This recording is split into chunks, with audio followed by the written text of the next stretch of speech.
alunos, tudo bem com vocês? Espero que sim.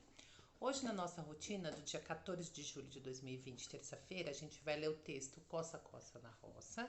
A gente vai, em língua portuguesa, falar sobre fábulas e em matemática a gente vai continuar nas medidas de tempo, falando um pouquinho mais sobre horas. O texto Coça, Coça na Roça, um conto popular adaptado. No interior da mata vivia uma onça muito bem sucedida. O lugar estava com muito mato, então a bicharada resolveu contratar alguns animais para limpar o roçado. Mas tinha um porém. Apesar das inúmeras tiriricas que fazem a pele coçar muito, ninguém poderia parar o trabalho para se coçar. Como recompensa, a onça falou: quem fizer todo o trabalho e não se coçar ganha um boi inteirinho. O macaco, o veado e o bode correram na frente para começar a limpeza da roça e ganhar o boi. Mas logo tiveram que parar para se coçar. O mato batia na pele e era impossível não parar para coçar o comichão. A onça avistou o coça-coça e mandou todos embora. E agora? Teria que limpar a roça sozinha? Foi então que surgiu todo serelepe um coelho saltitante. Dona Onça, eu vou fazer todo o trabalho sem me coçar nem um pouquinho. A onça olhou meio desconfiada para o coelho, então resolveu dar crédito ao pequeno animal e disse: tudo bem, seu coelho, mas se começar a se coçar, já sabe, disse ela. O coelho, todo bobo, começou o trabalho. Roça daqui, roça de lá, e com seus dentinhos afiados limpou boa parte da roça. A onça, vendo que o coelho não estava ali para brincadeira, resolveu descansar um pouco. No lugar, ela deixou seu filho e disse: Ô Sonildo, fique de olho nesse coelho. Se ele coçar, já sabe. Pode deixar, mamãe, não vou perder ele de vista, disse o filhote de onça. O coelho, que já estava se segurando todo para resistir à coceira danada, aproveitou a deixa. Olá, pequena onça, como vai? Você poderia me dar uma informação? Sonildo todo sério disse. Pode falar, mas seja rápido. Não podemos perder tempo.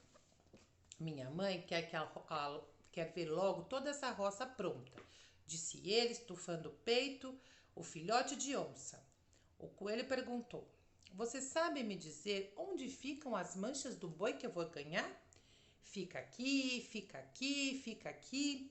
Enquanto ele mostrava, ele aproveitava para se coçar. Um sonildo confuso respondeu: tem manchas aí sim, também lá e acolá. Era só isso? Mas enquanto a onça mãe estava longe, o coelho parava o trabalho e fazia sempre a mesma pergunta, e aproveitava para se coçar e voltava ao trabalho. Com isso, ele conseguiu deixar o roçado bem limpinho sem abrir mão do coça-coça. A onça voltou de seu descanso e perguntou para o Sonildo: então, meu filho, vejo que o coelho terminou o trabalho. Está uma beleza. Ele se coçou? Não, mamãe, ele não se coçou nem um pouquinho. Danado esse coelho, disse Sonildo. A onça então fez o pagamento. Mal sabia ela da astúcia do pequeno saltitante e muito esperto coelho.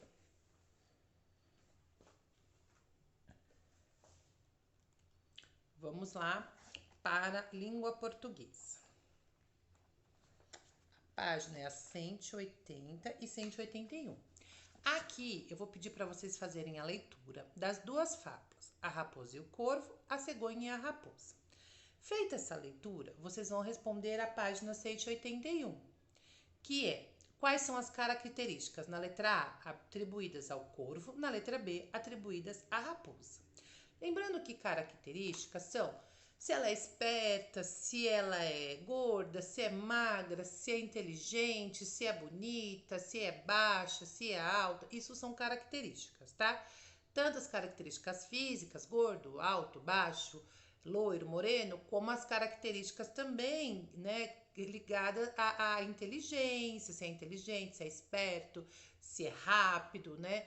Então, isso também são características, tá? E aí vocês vão colocar tanto da raposa quanto do corvo, né? Primeiro do corvo, depois da raposa. Na parte 2, a gente vai estar falando do texto A Cegonha e a Raposa. E aí tem uma pergunta legal aqui. A raposa é personagem da fábula da raposa e do corvo. E da fábula A Cegonha e a Raposa. A característica da fábula da raposa e o corvo é igual da cegonha e a raposa? A raposa está nas duas fábulas. Ela tem características iguais ou diferentes? Vocês vão responder aqui, tá? Se na fábula da raposa e o corvo as características são as mesmas da raposa, da cegonha e a raposa. Deu para entender?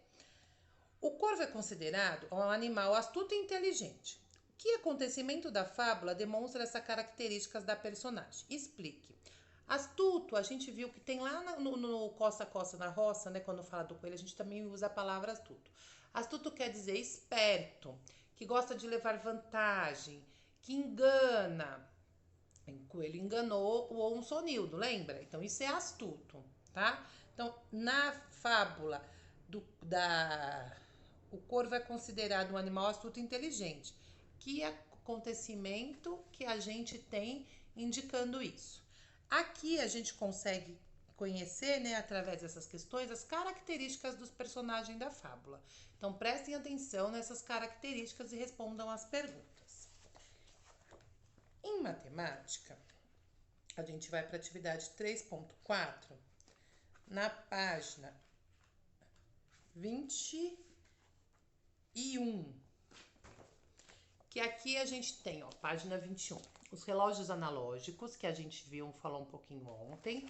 E nesses relógios analógicos, tá pedindo para vocês fazerem uma atividade, que é marcar as horas, tá? Não esqueçam, ponteiro pequeno na hora, ponteiro grande no minuto.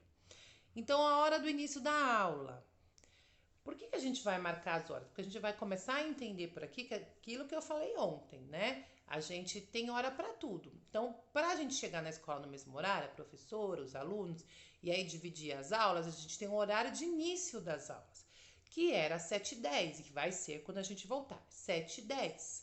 Então, a gente vai colocar aqui no relógio 7h10. Horário do início do intervalo, 8h40. Aqui eu vou fazer uma pausa para vocês, um parêntese para vocês. 8h40. Então eu vou colocar o ponteiro pequeno no 8, que representa 8 horas. E o 40?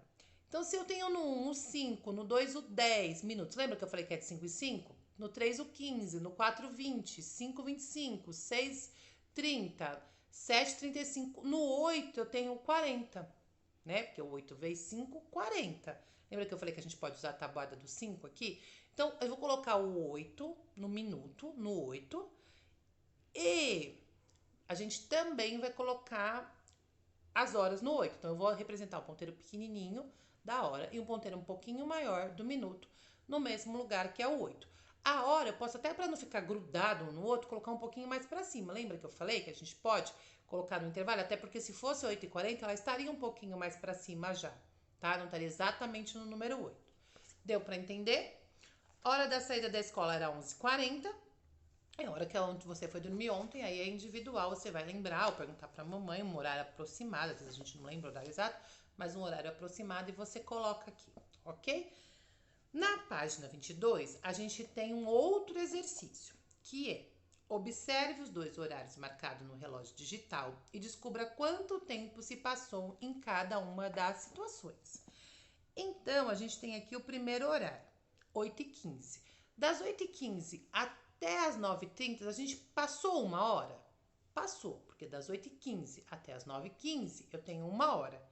E aí, só que não é 9h15, é 9h30. Então, das 9h15 às 9h30 deu quantos minutos? Eu também posso contar de 5 em 5, por exemplo. Então, a gente tem aqui, das 8h15 às 9h15, eu tenho 60 minutos completo, eu tenho uma hora, ok? Então, das 9h15 até as 9h30, para eu chegar aqui onde está, né, o horário que não é 9h15, é 9h30, eu preciso saber a diferença dos minutos. Então, eu posso contar 15, 20, 25, 30. 3 vezes 5, 15, ok? Então, eu tenho uma hora e 15 minutos, né? Eu tenho uma hora e 15 minutos aqui. Então, das 8h15 às 9h30, uma hora e 15 minutos. Deu para entender? A gente vai fazer mais um. Esse outro ali de baixo é mais extenso. Então, até a gente vai fazer com calma e com mais tempo, né? Então, vamos lá.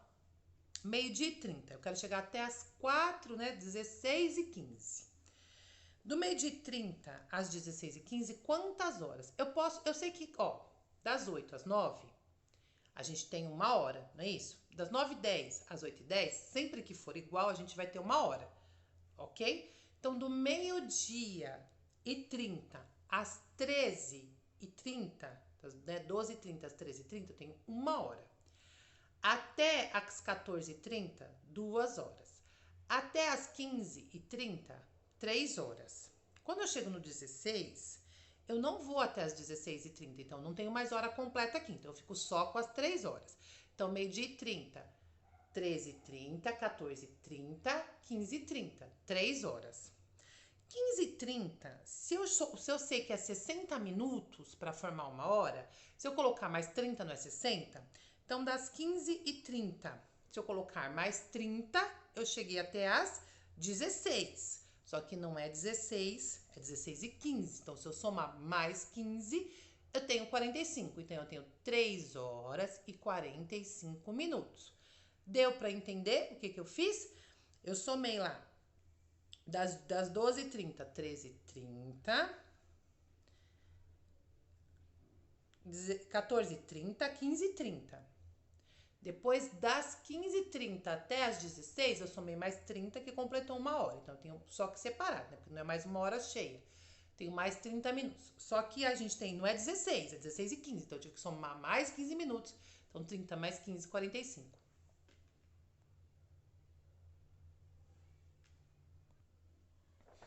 Ó, eu montei um esqueminha aqui pra vocês, ó. Das 12h30 às 16h15. Então, aqui eu tenho, ó, das 12h30 às 13h30, 1 hora.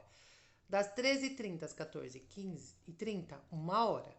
Das 14h30 às 15h30, mais 1 hora. Então, eu tenho um total de 3 horas. E aí, eu separei as horas dos minutos.